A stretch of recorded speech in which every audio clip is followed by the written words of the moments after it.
Hi, my name is Sullivan Fortner, and I just finished the weekend here at Snow College for the Jazz Summit, the winter term of the Jazz Summit.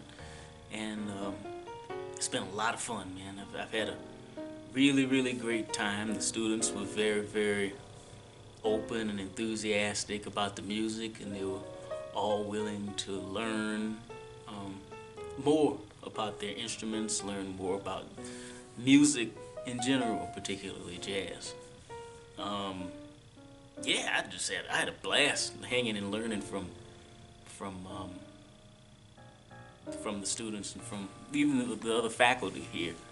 Um, Carl Allen, Christy DeShield, Phil Keene, who's the director here of the Jazz Studies Department at Snow College, and Eddie Allen and Corey Christensen. It's been a lot of fun hanging with them and getting to know them as people.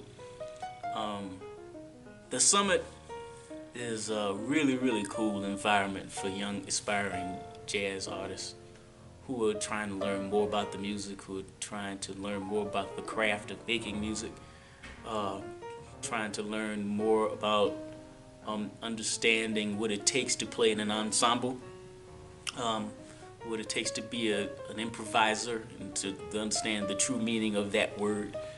Um, it's a really cool place. You know, it's a really beautiful town here in Ephraim, Utah, and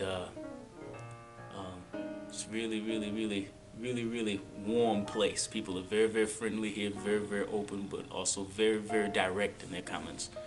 So if you are eager to learn more about this, please visit Snow College's website, and please talk to Phil Keene, who will be give you a lot more information than I probably could about the school, particularly Snow College, and all the other events that it has to offer, particularly the jazz department. But this is my second time here at Snow, and every time I come, it's been a really wonderful time, and I hope to come back soon.